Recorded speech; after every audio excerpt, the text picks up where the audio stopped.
पूर्व सांसद धर्मेंद्र यादव ने भाजपा पर साधा निशाना, बोले महाराणा प्रताप की जयंती पर पूर्व मुख्यमंत्री अखिलेश यादव ने घोषित किया था सार्वजनिक अवकाश, भाजपा ने खत्म कर महाराणा प्रताप का किया अपमान।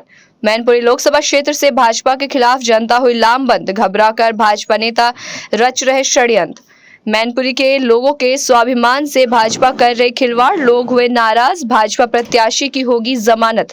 400 पार की बात करने वाली भाजपा महंगाई और बेरोजगारी पर क्यों हुई मौन। इलेक्ट्रल बॉन्ड से भाजपा ने पाकिस्तान की कंपनियों से लिया चंदा, खुल गई भाजपा के राष्ट्रवाद की पोल। भाजपा प्रत्याशी ने मैनपुरी के सबसे बड़े गुंडे को गृह मंत्री से मिलवाया, क्या यही है भाजपा सुशासन। तीसरे चरण की सारी लोकसभा सीटों को जीतेगी सपा के, होगा भाजपा का सफाया। कोरोना वैक्सीन वाली कंपनी से भाजपा ने वसूला चंदा, वैक्सीन लगवाकर लोगों की खतरे में डाली जान। भारतीय जनता पार्टी के प्रत्याशी और प्रदेश के मुख्यमंत्री और देश के प्रधानमंत्री क्या बताएंगे, बिना जांच पड़ताल के युवाओं के वैक्सीन का डोज लगवाकर उनकी जिंदगी क्यों खतरे में डाली है। भाजपा चंदा के लिए इतनी गिर सकती है, ये किसी ने नहीं सोचा था। इलेक्टोरल बॉन्ड के नाम पर भाजपा ने सारी मर्यादाओं की हदें पार कर दी हैं।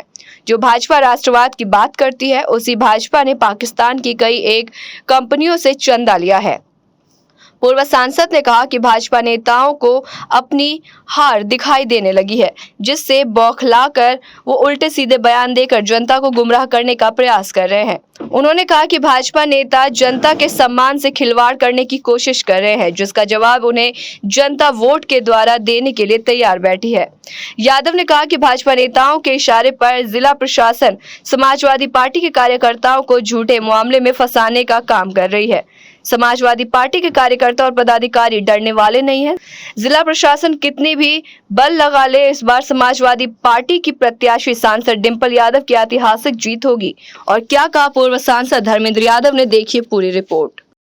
और उनके त्याग, तपस्या, बलिदान की चर्चाएं हम लोग बचपन से पढ़ते रहे, सुनते रहे, आज भी बच्चे पढ़ रहे हैं और पढ़ेंगे।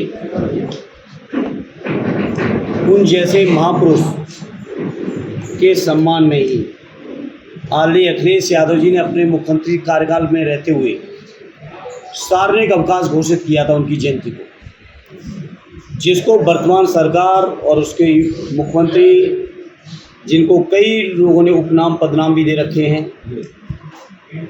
उन्होंने ख़त्म किया। तो बीजेपी की मानसिकता से अंदाज लग सकता है कि वो महाराणा प्रताप जी को कितना सम्मान देते थे।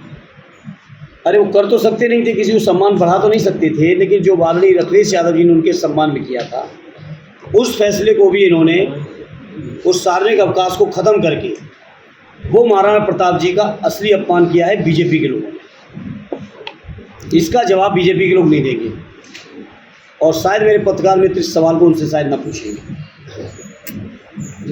जिस तरह से देखने को मिला है कि आगामी भी चुनाव जितने भी हैं, बीजेपी ऐसा ही षड्यंत्र रचने का काम। देखिए, अब बीजेपी की सच्चाई को जनता जान चुकी है, जनता मान चुकी है, जनता देख चुकी है। बहुत भरोसा किया जनता ने, पूरे देश की ने किया, और भरोसा कर करके ही 2 बार लगातार दिल्ली में केंद्र की सरकार में, 2 बार यूपी की सरकार में बैठाया भी है। 4 चुनाव लगातार बीजेपी के लोगों को, देश और प्रदेश के लोगों ने जिताया भी है। लेकिन लोग निराश हो गए, उदास हो गए, हताश हो गए। जहाँ 2 करोड़ रोजगार हर साल देने की बात हुई थी, वहाँ 60-60 लाख नौजवानों के जिस भविष्य दाव पे हो, जिस परीक्षा में, उस परीक्षा का भी पेपर लीक होता है, परीक्षा रद्द होती है। 7 साल के वर्तमान उत्तर प्रदेश की सरकार के कार्यकाल में 13 से ज़्यादा परीक्षाओं के पेपर लीक हो चुके हैं, पेपर रद्द हो चुके हैं। उत्तर प्रदेश का नौजवान आज बेरोजगारी से निराश हो गया है, उदास है, हताश है। और यही कारण है कि नौजवान अब तो बेरोजगार बारात यात्रा तक निकालने लगे। किसान निराश हैं। बहुत मोदी जी ने वादे किए थे, बीजेपी ने विश्वास दिलाया था कि हर साल उनकी आमदनी को दूना करेंगे। दूना छोड़िए, लागत नहीं निकल रही है। साड़ों से अलग लोग परेशान हैं। रात भर सर्दी गर्मी बरसात में लोग खेती किसानी में रात भर सो रहे हैं, अपने घरों में नहीं सो पा रहे हैं। महंगाई चरम पे है।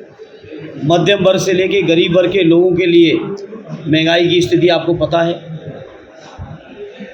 स्विस बैंक से पैसे आए नहीं, 15 लाख किसी के खाते में पहुँचे नहीं। तो अब बीजेपी के पास मुद्दे ही नहीं बचे हैं। अब मैं तो कहता हूँ बीजेपी के लोग अगर सच भी कहें तो देश के जनमानस को अब यकीन नहीं हो सकता, क्योंकि जो व्यक्ति, जो पार्टी, जो संगठन लगातार झूठ बोले उसकी बात का यकीन और भरोसा उठ जाता, और बीजेपी से उठ चुका है लोगों का। इंडिया गठबंधन ऐतिहासिक समर्थन लेके, जनता का ऐतिहासिक आशीर्वाद लेके 4 जून को देश के अंदर प्रचंड बहुमत की सरकार बनाएगी। वहीं मोदी अपनी रैली में लगातार कह रहे हैं कि अगर विपक्ष जीतता है तो गठबंधन की सरकार अगर बनती है तो पाकिस्तान की सरकार बनेगी। देखिए, मुझे खुशी इस बात की है कि प्रधानमंत्री जी ये स्वीकार करने लगे हैं कि अगर जीतता है, जो लोग वादा करते थे, जो बातें करते थे 400 पार की, वो अब ये स्वीकार करने लगे हैं कि विपक्ष की भी सरकार बन सकती है। तो आप पत्रकार मित्र हैं, आप लोग समझते हैं, चीज़ों का एनालाइज भी कर सकते हैं और करते होंगे। इससे आप अंदाज़ा लगाइए बीजेपी अब कहाँ खड़ी है।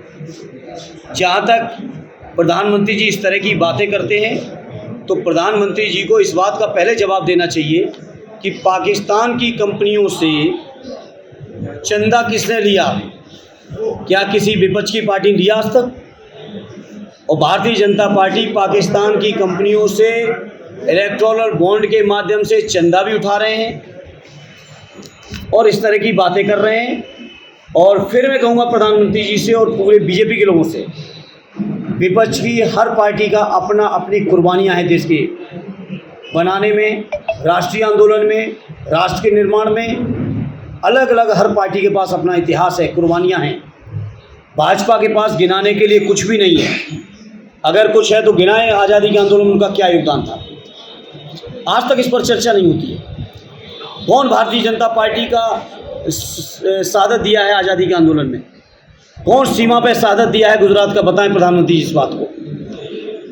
केवल चूंकि आप बड़े पद पे हैं, आपको तो कम से कम इस तरह की बेबुनियाद बातें नहीं करनी चाहिए। वही ठाकुर जगदीश सिंह का कहना है कि जो है महाराणा प्रताप अंग्रेजों से लड़े थे, क्या बात सही है? देखिए, जयवीर सिंह जी क्या कह रहे हैं, उनका संतुलन डिस्टर्ब है। आप और मैनपुरी के सब लोग जानते हैं कि वो चुनाव नहीं लड़ना चाहते थे, उनकी पार्टी ने जबरदस्ती चुनाव लाया। क्या ये सच नहीं? क्या आप नहीं जानते हो?